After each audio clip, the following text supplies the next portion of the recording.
জাজিরা.com, স্বপ্নের ফেরিওয়ালা।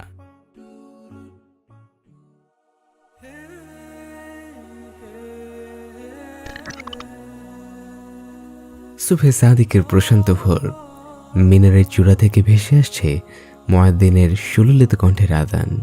বাতাসে প্রতিধ্বনিত হচ্ছে পবিত্রতম বাক্য, আশহাদু আল্লা ইলাহা ইল্লাল্লাহ। চাদর মুড়ি দিয়ে শুয়ে আছেন আপনি। এর মধ্যে বেশ কয়েকবার অ্যালার্মটা বেজে উঠেছে এবং প্রতিবারই ঘুমে ঢুলু ঢুলু চোখে আপনি সেটাকে বন্ধ করে দিচ্ছেন। শেষমেশ সবগুলো অ্যালার্ম টার্ন অফ করে নিশ্চিন্তে চোখ বুঝলেন আপনি। শান্তির ঘুম। জানালা গলে ভোরের চিটচিটে কড়া রোদ বিছানায় এসে পড়তেই আপনার ঘুম ভাঙল। বালিশের নিচ থেকে ফোন হাতড়ে দেখলেন বেলা তখন 8টা বাজে। আফসোস আর আক্ষেপ নিয়ে মনে বিড়বিড় আওড়ালেন, আহারে, আজকেও ফজরের সালাতটা মিস হয়ে গেল। এভাবেই কি কাটছে আপনার প্রতিটা সকাল? প্রতিটা সুবহে সাদিকে বাইরে ভোরের হিমশীতল বাতাসে গা জড়ানোর সৌভাগ্য থেকে কি আপনি বঞ্চিত?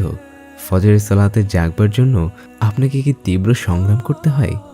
যদি আপনার গল্পটা এরকম হয়, আমরা আপনাকে কিছুটা উপায় জানিয়ে দিতে পারি যা আপনাকে সাহায্য করবে ফজরের সালাতে নিয়মিত হতে এবং হয়ে উঠতে সুবহে সাদিকের ভ্রমর। প্রথম উপায়, সবার আগে আপনাকে যা করতে হবে তা হলো তাড়াতাড়ি ঘুমোতে যাওয়া। বিশ্বাস করুন বা না করুন, ফজরের সালাতের জন্য জাগতে পারা এবং ফজরের সালাত আপনি কতখানি খুশু খুজুর সাথে আদায় করতে পারছেন তা অনেকখানি নির্ভর করে রাতে আপনি কখন ঘুমোচ্ছেন তার উপর। আপনি যদি রাতচরা পাখি হন, ভোরের সুবহে সাদিক না দেখতে পাওয়ার সম্ভাবনা আপনার ক্ষেত্রে প্রবল।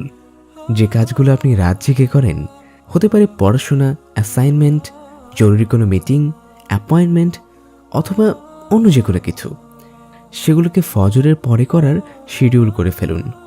এতে করে সময়ের বারাকাহ পাওয়া যাবে, ফজরের সালাত মিস হবে না, পর্যাপ্ত ঘুম হবে এবং সর্বোপরি আপনার দিনটা অত্যন্ত প্রোডাক্টিভ কাটবে। ঘুমিয়ে যাওয়ার আগে দুটো কাজ আপনাকে করতে হবে। ফজরে জাগবার জন্য মনে মনে নিয়ত তথা সংকল্প করা এবং ধীরস্থিরভাবে রাতের দিকের আজকারগুলো করে ফেলা। এই দুটো কাজ করা গেলে ফজরে জাগার জন্য আপনার মনে বেশ অন্যরকম একটা উদ্দীপনা কাজ করবে। তৃতীয় উপায়, কখনোই ভুল করেও ফজরে অ্যালার্ম দিয়ে ফোন কিংবা অ্যালার্ম ঘড়ি বিছানার কাছাকাছি রাখবেন না। ফজরের অ্যালার্ম বন্ধ করে আপনি পুনরায় বারবার ঘুমিয়ে পড়েন কেন জানেন?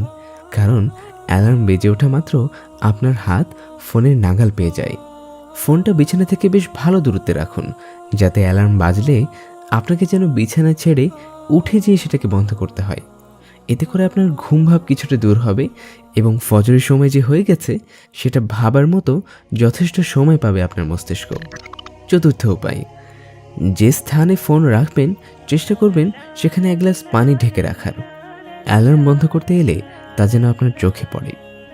সেই পানিটুকু খেয়ে নিলে আপনার শরীরে ঘুমের যে রেস্টটুকু অবশিষ্ট ছিল দেখবেন তাও চলে গেছে। এই 4টা উপায় নিশ্চিত করতে পারলেই দেখবেন আগামীকাল থেকে আপনি ফজরের সালাতে নিয়মিত হতে শুরু করেছেন, ইনশাআল্লাহ।